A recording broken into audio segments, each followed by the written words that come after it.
Goeienaand broers en susters. Welkom ook vanaand by die aandedediens. Wat 'n wonderlike geleentheid om weer saam te wees, om saam die Here se naam groot te maak en ook te luister uit die woord van die Here. Daar is nie enige verdere afkondigings wat nie vanoggend reeds afgekondig is nie van die kerkraad se kant af nie. So kom ons sit net 'n oomblik so en word ons stil voor ons begin met die erediens.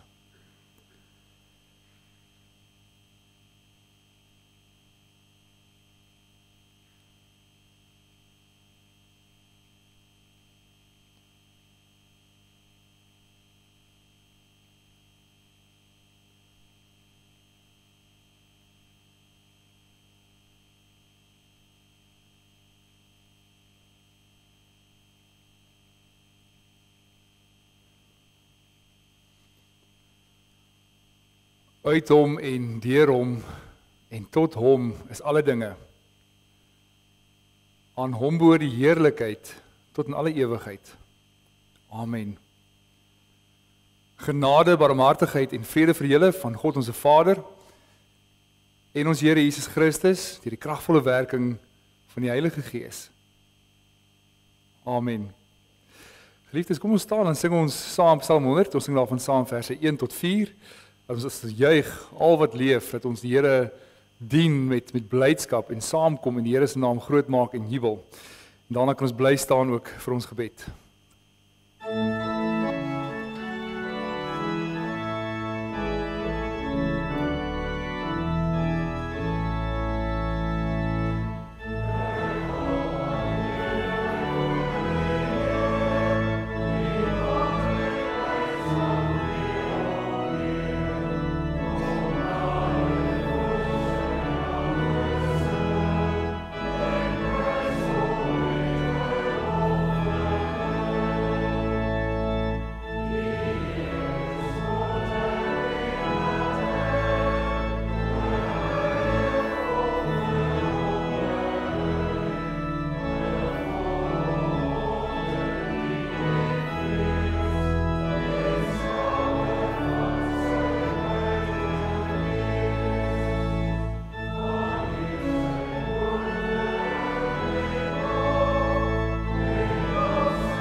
Ons Vader in die hemel, ons dank U Here vir hierdie opstandingsdag wat ons saam kan kom,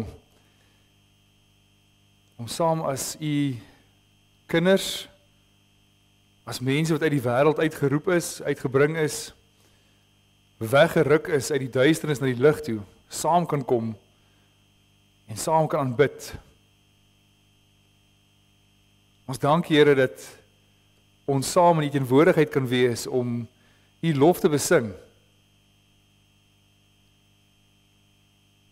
dat U die een is wat U goedheid oor ons uitstort en dat U goedheid tot in ewigheid oor ons uitgestort sal word.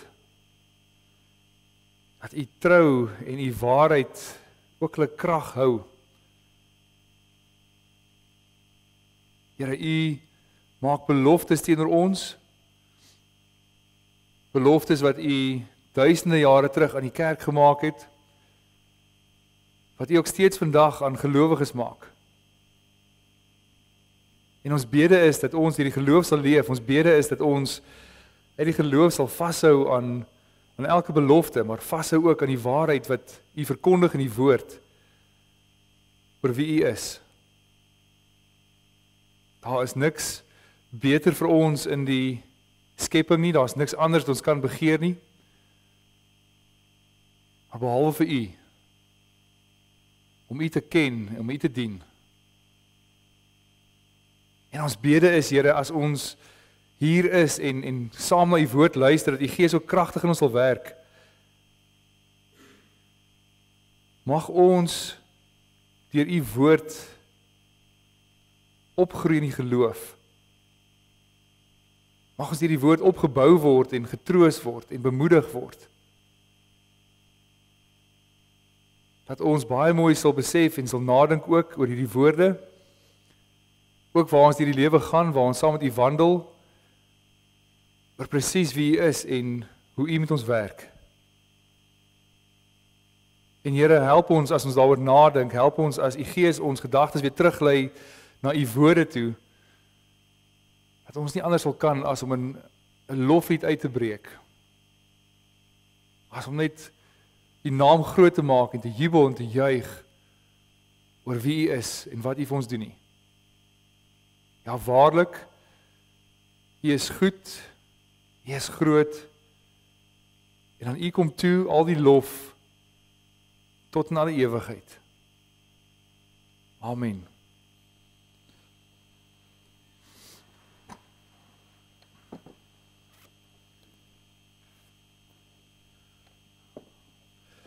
Ons luister saam na die woord van die Here uit Korintiërs, uit 2 Korintiërs 1. Ons gaan daarvan saam lees vanaf vers 1 tot en met vers 11.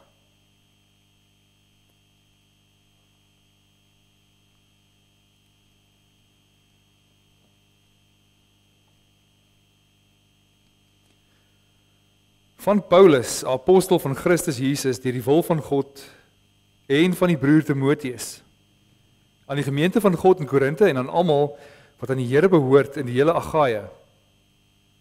Genade en vrede vir julle van God ons Vader en die Here Jesus Christus. Aan God, die Vader van ons Here Jesus Christus, kom al die lof toe. Hy is die Vader wat hom ontferm en die God wat in elke omstandigheid uitkoms gee. In elke moeilikheid help hy ons en daarom kan ons ook weer ander help wat in allerlei moeilikheid verkeer. Ons kan hulle bemoedig met dieselfde bemoediging waarmee God ons bemoedig. Want net soos daar vir ons 'n oorvloed van lyding is ter wille van Christus, is daar ook vir ons 'n oorvloed van bemoediging deur Christus. As ons dus in beproewing kom, is dit dat julle gehelp en gered word. As ons bemoedig word, is dit om julle te bemoedig en te versterk, sodat julle met geduld dieselfde lyding kan verduur wat ons ook verduur. En wat julle betref, het ons 'n vaste verwagting. Ons weet dat net soos julle saam met ons deel het aan die lyding, julle ook aan die uitkoms deel het. Ons wil hê, broers, dat julle moet weet van die moeilikhede wat ons in die provinsie Asië ondervind het. Die swaar wat ons moes verduur, het ver bo ons kragte gegaan, sodat ons selfs die hoop om te bly lewe laat vaar het. Trouwens, dit het vir ons gevoel asof die doodvonnis klaar oor ons uitgespreek is. Maar dit het gebeur, sodat ons nie op onsself sou vertrou nie, maar op God wat die dooies opwek tot die lewe. Dit is hy wat ons uit so 'n groot doodsgevaar gered en ons weer sal red. Op hom is ons hoop gevestig. Hy sal ons ook verder red. Daartoe werk julle mee deur vir ons te bid. So sal die gebede van baie 'n seën van God vir ons bring en dan sal baie hom vir ons dank. Tot sover. Geliefde broers en susters, ons weet dat swaar kry en lyding deel is van hierdie wêreld, en besonder na die sondeval, dat daar pyn en swaar kry daarop gevolg het. Mens dink in daardie opsig aan die fisiese lyding, die dorings en die dussels, iets wat mens fisies seer maak, omdat die skepping ook ontaard het. En niemand in hierdie lewe word gespaar van die lyding as gevolg van die sondeval nie. Dat elke mens wat in hierdie lewe is, het deel ook in 'n sekere mate aan swaar kry. En tog is daar spesifieke tye wanneer die lewe groter swaar kry vir 'n mens bring. Daar's tye wanneer die ellende wat die lewe voortbring vir 'n mens baie swaar ook druk. En nou is dit so dat vir gelowiges is daar meer verdrukking. Nie net die straf op die sonde wat die werk is, nie dorings en dissels nie. So na as hierdie swaar kry van die ontaarding na die sondeval, weet 'n mens, daar is ook vyandskap met die bose. Dat een van ons doodsvyande is die Satan en die demone, en 'n verdere vyand is ook die wêreld. So daar is eintlik meer swaar kry wat 'n gelowige beleef as net die fisiese swaar kry. En nou is die vraag, hoe hanteer ons as gelowiges hierdie swaar kry wat in 'n mens se lewe kom? Dit is nie moeilik om te weet wat in Paulus se lewe aangaan nie. Hy is nie onkennig nie. Hy is ook nie net saaklik as hy sy briewe skryf en daar sekere punte op die agenda wat bespreek moet word, sekere sake wat uitgeklaar moet word, veral in die Korinte gemeente, en hy vertel vir hulle presies net wat moet gebeur en wat die waarheid is en hy gaan aan nie. Hy is nie soos ons wat, as ander gelowiges vir jou vra, hoe gaan dit met jou? Net sal sê, het gaan goed, dankie met jou. Uit die aard van die saak is nie altyd gepas om alles uit te lap op elke gegewe oomblik as iemand vir jou vra hoe dit gaan nie. Maar aan die ander kant is dit seker ook die teendeel ook waar. Dit is dalk nie altyd nooit gepas om enige iets met enige gelowige te deel nie. Daar moet tog seker tye wees die sê maar ek deel nou my lewe met gelowiges vir 'n spesifieke doel, vir 'n spesifieke rede, deel ek graag die lyding wat in my lewe gebeur met hulle. Baie keer knip 'n mens die geselskap baie vinnig af in ons antwoord om hierdie gewoonte te handhaaf oor hoe dit met jou gaan, dit gaan goed, dankie. Of juist dalk om die aandag van jou weg te kry dat jy nie daaroor wil praat nie. Maar Paulus in sy brief laat weet vir die gemeente presies hoe dit gaan en hy versag ook niks van die werklikheid nie. Hy is nie skaam om sy lewe en in besonder sy ellende, sy swaar kry, die verdrukking wat hy beleef as gevolg van gelowige, ook met sy medegelowiges te deel nie. So hy sê vir hulle presies hoe moeilik hy dit in die lewe gehad het. En nou is interessant dat Paulus dit heel aan die begin van die brief in die Korinte sê. Daar is talle ander gemeentelike sake wat uitgeklaar moet word, wat hy eintlik kan mee begin, maar hy begin op hierdie persoonlike noot. En tog, hoewel hy oor homself praat, gaan dit nie oor homself nie. Hy praat oor homself, maar dit gaan oor God en God se grootheid. Hy gebruik daar die ellende en hy vertel vir die gemeente die ellende wat hy het en hy herlei dit alles na die grootheid van God toe. En wat ons so duidelik moet sien, is uit hierdie getuienis van Paulus, is in die eerste plek hoe geweldig groot sy verdrukking was wat hy beleef het. Maar ook hoe noodsaaklik hy dit ag dat gelowiges vir hom moet bid. Eintlik sê hy vir hulle maar, ek kan nie sonder dit nie, dit is God se wil dat dit so gebeur, maar is so belangrik dat julle deel in my bediening, deel in hierdie verlossing wat God bring, juist deur te bid. En hy vertel dit vir hulle juist ook om die groot genade wat die Here vir hom betoon, uit te wys. Dat in sy omstandighede, wat hierdie verdrukking is, sien hy ook die groot genadewerk van God raak, en hy kan nie anders as om juist daaroor te getuig teenoor die gemeente nie. In vers 8 en 9 sê Paulus vir die gemeente dat hy en sy reisgeselskap baie verdrukking beleef het. En hy draai nie doekies om oor hoe erg dit was, nie die woord wat hy daarvoor gebruik, sê hulle is totaal en al oorweldig gewees in hulle omstandighede. En die woord wat hy kies om te gebruik is 'n woord wat hy eintlik beskryf as iets in 'n knyptang vasgedruk is. En al hoe stywer en stywer en stywer gedruk word, sodat daar geen uitkomkans is nie. Van beide kante af word daar erge druk toegepas. Met ander woorde, jy sien glad nie enige uitkoms links of regs uit nie, jy's vas. Daar's nie enige menslike manier hoe jy uit jou situasie kan uitkom nie. Hy sê in vers 9 dat het gevoel of die doodsvonnis oor ons uitgespreek is. Baie mooi in die verduideliking daarvan, sê maar dit is hulle almal, dit is 'n almal daai gedagte gehad, sê maar dis verby. Daar's niks wat hulle kan doen nie, is hulle laaste oomblik hier op aarde. Dit voel of die dood reeds die lewe kom oorneem het. Dat hierdie druk wat hy beleef is baie ver by die limite as hy self kan verdra. Daar is nie enige moontlikheid van uitkoms nie.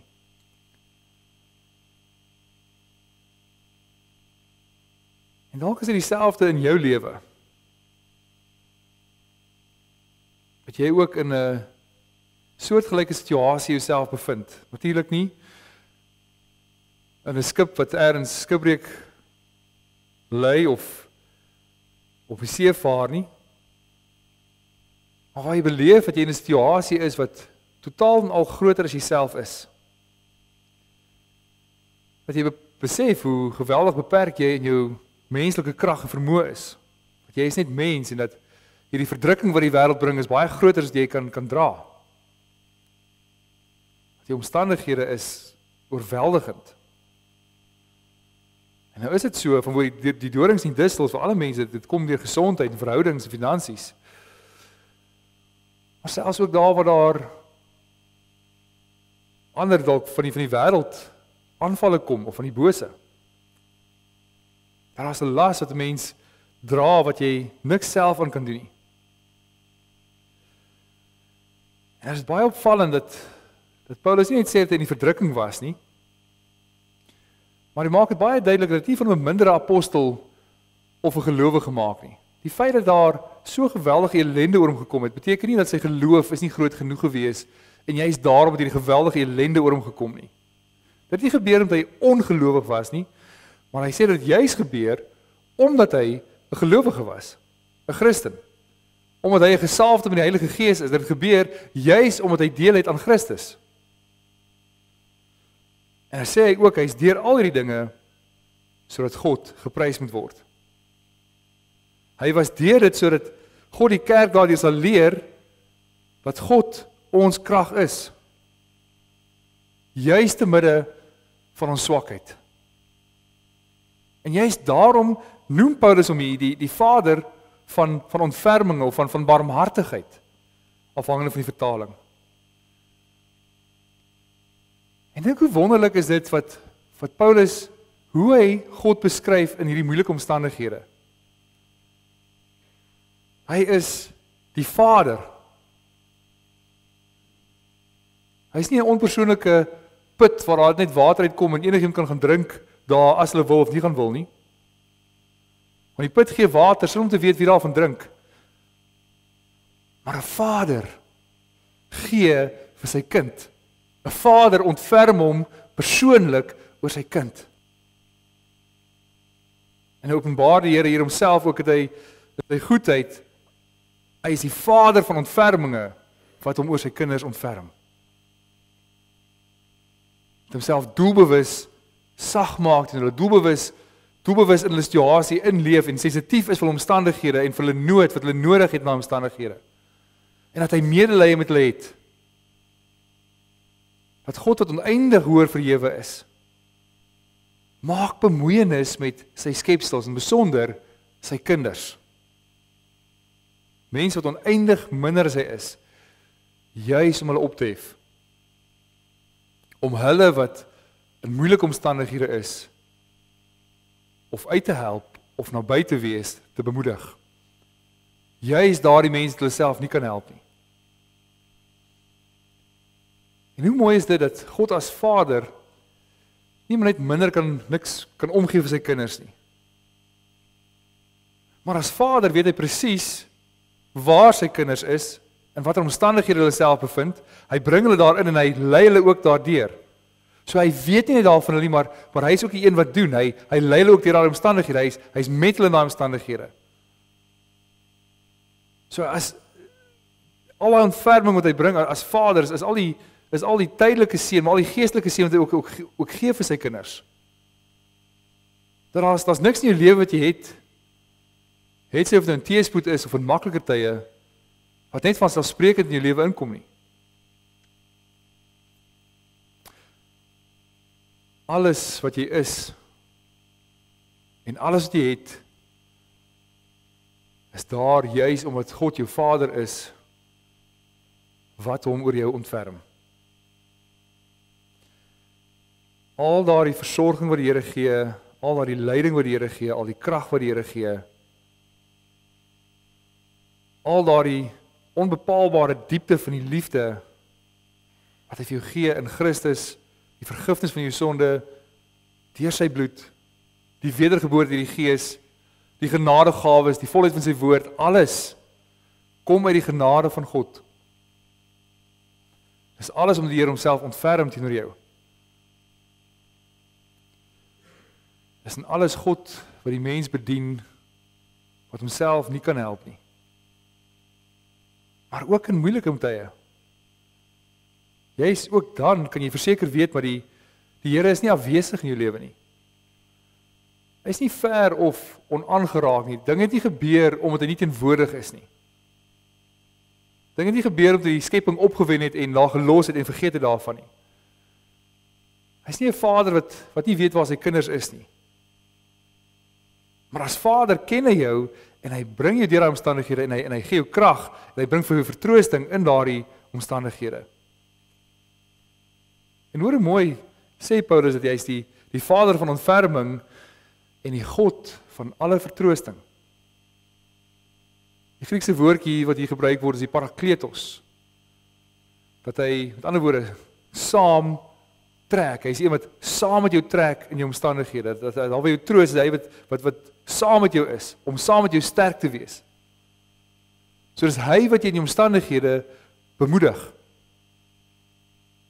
En die bemoediging wat die Here gee, is sy beloftes aan jou. Die bemoediging wat die Here gee is daardie beloftes wat hy sê, maar hy sê jou nooit verlaat nie en jou nooit die steek laat nie. Maak nie saak waar jy is nie, die Here is met jou. In geen omstandighede is jy in jou eie krag daar nie. Maak nie saak hoe jou omstandighede lyk met jou finansies of jou gesondheid of enige ander verdrukking wat daar is nie, hy's daar. Hy is die God van alle vertroosting. En daarom kan mens nooit sê, of die stelling regverdig om te sê, maar dis 'n troostelose situasie nie. Of dis hopeloos. Want God wat almagtig is in beheer van alle dinge, en ook van jou omstandighede. En hy is by jou. En nou vrywaar dat jy nie van swaar kry nie. Dis presies wat Paulus ook hier vir die gemeente wil uitwys, dat as hy deel het aan Christus, maak dit nie sê maar goed, nou is ek 'n gelowige en omdat ek nou 'n goeie gelowige is, daarom het ek net nie makliker in die lewe, ek gaan geen swaar kry of lyding in die lewe ervaar nie. Maar ons sien juis die teenoorgestelde. Juis dat hy sê dat deur 'n gelowige se verbondenheid aan Jesus Christus, sien ons dat daar ander ellendes ook in jou lewe inkom. Dat daar is met ander woorde hierdie twee strome wat hy sê wat in 'n gelowige se lewe invloei. En die eerste een is hierdie lyding van Christus wat instroom in ons lewe. Dat as gelowiges is dit te verwagte. Nou weet ons dat ons Here Jesus Christus sy hele lewe lank hier op aarde gelei het en besonder ook aan die einde aan die kruis, God verlaatheid gelei het toe hy vir ons gesterf het in die kruis, dat hy die oordeel van God vir ons sonde gedra het. Maar dis nie wat Paulus hier sê as hy sê ons het deel aan sy lyding nie, dat ons ook deel maak om daai toorn van God te dra nie. Maar wat hy sê is dat daar die lyding wat daar in Christus is ook oorspoel in ons lewe in. Met ander woorde, daar 'n eenheid is tussen die hoof en sy liggaam, tussen Christus en sy kerk. So Paulus sê hierdie verdrukking wat hy moet deurmaak is so vanweë sy verbondenheid aan Christus. Dat gelowiges beleef hierdie verdrukking in die wêreld juis omdat hulle deel het aan Christus.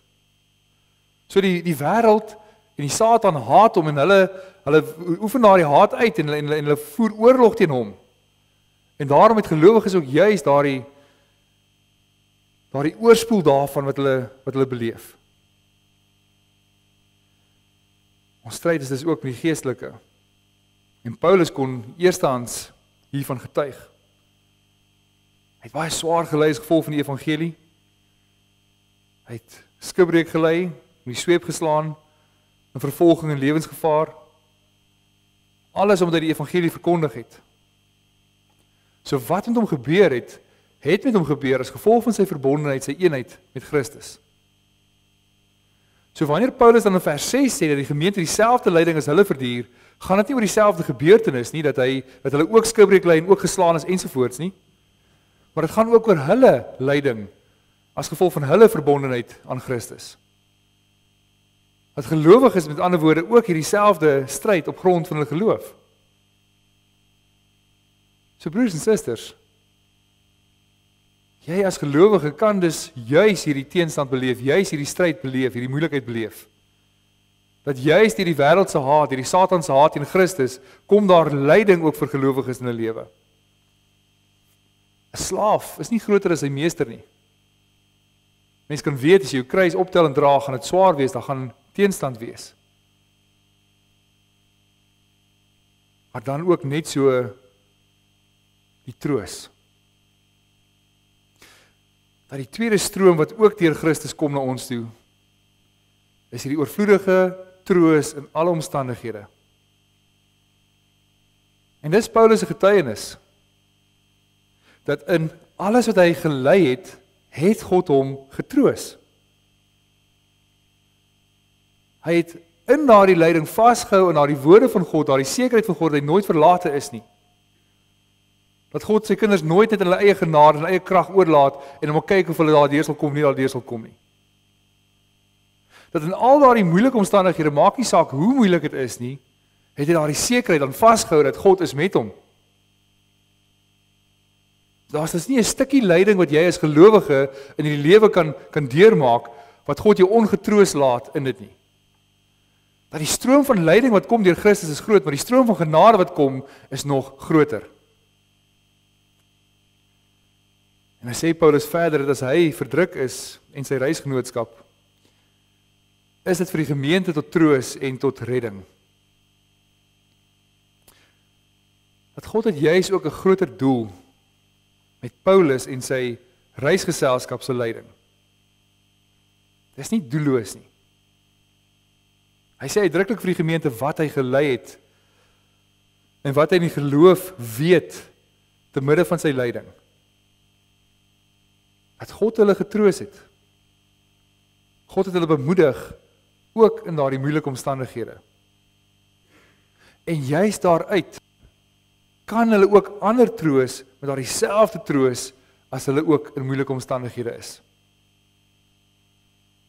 So net soos daar oorvloedige lyding is of baie oorvloed van lyding is ter wille van Christus, kom daar ook 'n oorvloed van bemoediging juis deur Christus. Dat dit juist deur hom en sy werk is dat ek weet dat God my nooit sal verlaat nie. Dit maak nie saak wat die omstandighede in die lewe is waar ek is nie. God is met my. Hy beloof dit want Christus het vir my gesterf. Ek is God se kind. Hy is 'n getroue verlosser, hy is 'n getroue middelaar wat daagliks my intree. Ons word dus nooit aan onsself oorgelaat nie. Daar's nooit 'n oomblik in my lewe dat ek sê maar God my vergeet nie. En sy werk is vas.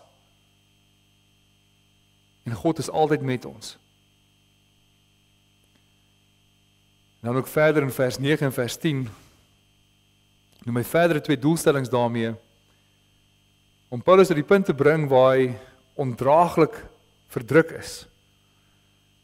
Vers 9 sê hy baie mooi, sodat ons nie op onsself sou vertrou nie, maar dat ons juis sou vertrou op God wat die dode opwek. Paulus is so naby aan die dood gebring, dat daar nie meer enige hoop vir hom is om te bly lewe nie. Dat is 'n enigste hoop in daardie omstandighede, is die opstanding uit die dood. So hy besef, daar's dus nie enige sprake van selfvertroue of selfonderhouding nie.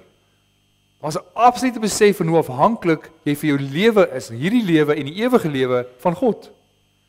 Dat die moontlikheid van enige lewe, of jy nou asemhaal of eendag by God is, alles kom alleen van God af. En wij sien dit juist as 'n bedreiging in die westerse samelewing vir gelowiges, is juist hierdie gedagte van onafhanklikheid. Mense wat sê hulle het niks nodig nie, hulle sal vir hulle self sorg, hulle het alles en hulle val in 'n gemaksone.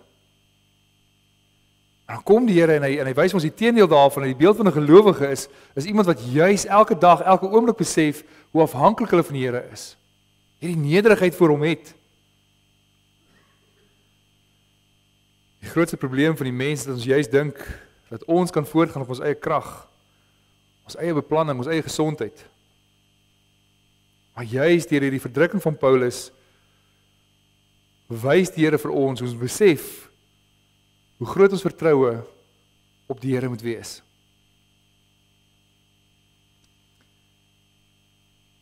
En nou is jou eerste reaksie as jy dit hoor, om dalk te sê, ja, dit is waar, maar dit is nie op my van toepassing nie. Ek besef ek is afhanklik van die Here. Maar meet jouself gerus hieraan. Hoe afhanklik leef jy van die res van die gemeente of geloofsgemeenskap? Jy is gelowige. Hoe baie maak jy jou swakhede of jou beproewinge, jou verdrukking aan ander gelowiges bekend? Nie met elkeen wat vir jou vra hoe dit gaan nie, maar by geleentheid. Jy sodat hulle vir jou moet bid. Jy omdat jy weet met my eie krag kan ek nie en daarom het ek God nodig en ek gee uitdrukking daaraan my broers en susters te vra om vir my te bid. En is dit so? Ons nader nie sommer ander gelowiges nie, want ons is onafhanklik. Ons sal self regkom. Ons vra nie iemand anders, bid asseblief vir my, want dis 'n moeilike situasie wat ek moet deurgaan nie. Maar Paulus wys ons hier dat God sy mense juis leer deur verdrukking om nie op hulle self te vertrou nie, maar op God. Waar daar geval is waar dit menslik gesproke geen uitkoms is nie, dat ons hierdie realiteit sal besef, ons is maar tydelik en alles afhanklik van die Here, dat ons dit moet besef en daarvolgens moet lewe. My lewe daarvan moet getuig.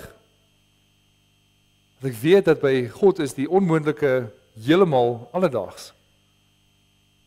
En dan vers 10 wat hy sê, hy verlos ons uit so groot doodsgevaar, op wie ons hoop dat hy ook nog sal verlos. So waar die Here hom verlos uit moeilike omstandighede, het sy besef van God se mag, van God se verlossingsmag al hoe meer verdiep. Dat die mindere soveel meer wys dan die meerdere. Dat hy sy uit die tydelike gevaar verlos, juist daarop is hy soveel meer verseker van God se verlossing uit die ewige dood. Dat wanneer die verdrukking kom, word alle dinge weggevat waarop ek kan hoop, alle gemak wat ek my lewe ingeplaas het. En wanneer dit weggeneem word, is daar twee dinge wat kan gebeur. Of iemand kan in opstand kom teen God, of hierdie swaar kry, kweek volharding en kweek egtheid van geloof, en ek kan al hoe meer op God vertrou. En daardeur word hy verheerlik. So verlossing is God se werk in die mens, hy verlos ons van die tydelike dinge, maar ook van die groot oordeel. Dis 'n getuienis dat God versorg, dat hy verlos, en is alles God se werk. Dat niks daarvan my eie werk is nie.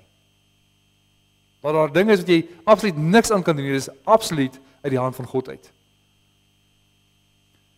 En juist daarom vra Paulus vir die gelowiges dat hulle vir hom moet bid. In die boek Jakobus hoor ons omtrent dieselfde opdrag waar hy sê as iemand siek is, moet hulle die ouderlinge vra om te kom bid. Salf die persoon, gee medisyne, maar bid ook vir hom. Juist daardeur wys ons afhanklikheid, ons hoop in God. Want juist in gebed wys ons eie onvermoë, wys ons juist as op God steun. Wys dat ons in nederigheid voor God se almag. Maar wat doen ons gewoonlik? As ek in moeilike omstandighede is, gaan ek eers na gebed? Of sal ek eers al my eie probleemoplossing toepas, my werksure vermeerder? Sal ek eers op ander plekke gaan soek en as laaste uitweg sê, maar goed, niks wil werk nie, nou sal ek tot die Here nader. En as antwoord baie keer is iemand sê maar dit gaan moeilik met hulle, sê ek maar, ekskuus, ek kan nie vir iets doen nie. Ongelukkig al wat ek vir jou kan doen is om vir jou te bid. Maar hoe onlogies is dit nie? Moet ek sê, ongelukkig is dit al wat ek vir jou kan doen is om te bid. Ek kan maar net die almagtige God vra, dat hy met sy onuitputlike krag vir jou uitkoms gee. En jy is daarom kom die aansporing, bid, bid, bid vir mekaar. Ons hoor in vers 11 ook, dat gebed ook vir ons is, dat baie sal dan ook hulle dank uitspreek vir God, vir die genade en die guns wat gegee is. In ander woorde, ek sien nie dankbaarheid, dinge waarvoor ek kan dankbaar wees. Ek hoor, iemand vra vir my, maar bid asseblief vir hierdie saak, ek kan nie by eie krag uit dit uitkom nie. En nou bid ek vir die persoon, en dan kom uitkoms.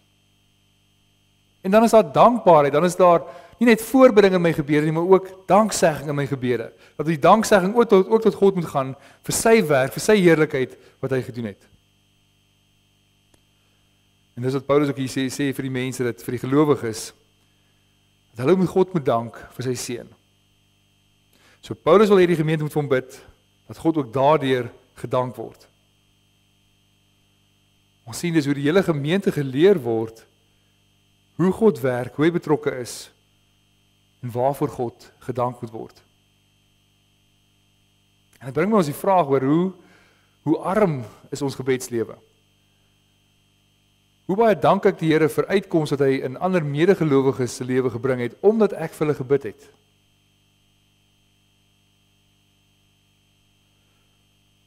Ons besef opnuut, ons lewe is in God se hande. Ons besef opnuut, ons lewe is daar vir die eer van God, en hy plaas jou in situasies waarin jy kan leef, en hy bemoedig jou, en hy werk in jou sodat jy in daai geloof kan volhard, en dat ek in daai omstandighede kan besef, maar God is ook met my, jy sodat ek ook ander mense kan bemoedig. En dit moet gebeur, broers en susters. Dat ons voortdurend aan mekaar sal getuig oor die Here se genadewerk in ons lewe, gedurig mekaar sal bemoedig en sê, maar God is met jou in die omstandighede. Maar dat ons lewe met mekaar sal deel ook en sê, maar bid asseblief vir my, ek kan nie. En dat ons getrou vir mekaar sal intree by God. En daar waar hy koms gee, ook sy naam sal verheerlik daarvoor. Amen. Ons gaan nou as gebed saam sing Skrifbreiding 15:1. Ons gaan nou van saam sing vers 1 tot 4. En hierdie gebed is eintlik 'n gebed in die kerke. Maar ook vers 2 wat sê, mag God nou deur sy gees in julle werk, julle het sy ryke heerlikheid bekragtig, sodat in julle woon die Christus magtig en julle in liefde vas staan, stewig sterk. So kom ons staan, dan sing ons saam as gebed Skrifbreiding 15:1 vers 1 tot 4. En direk daarna gaan ons saam sing as slotsang ook Psalm 34, daarvan saam verse 1 tot 4, as ook vers 8.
Ontvang die seën van die Here. Die genade van ons Here Jesus Christus en die liefde van God ons Vader en die gemeenskap van die Heilige Gees is en bly by elke van u. Amen.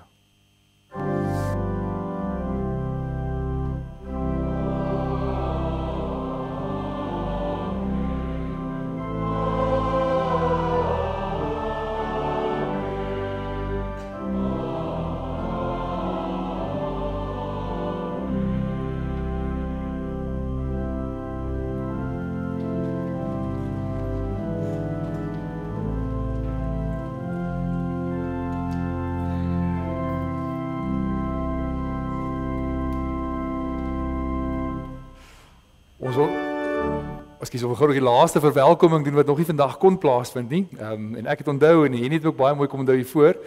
Maar Jason, is nou so mooi voor, net vir ons opstaan asseblief. Jason Kutse ook baie welkom in die gemeente.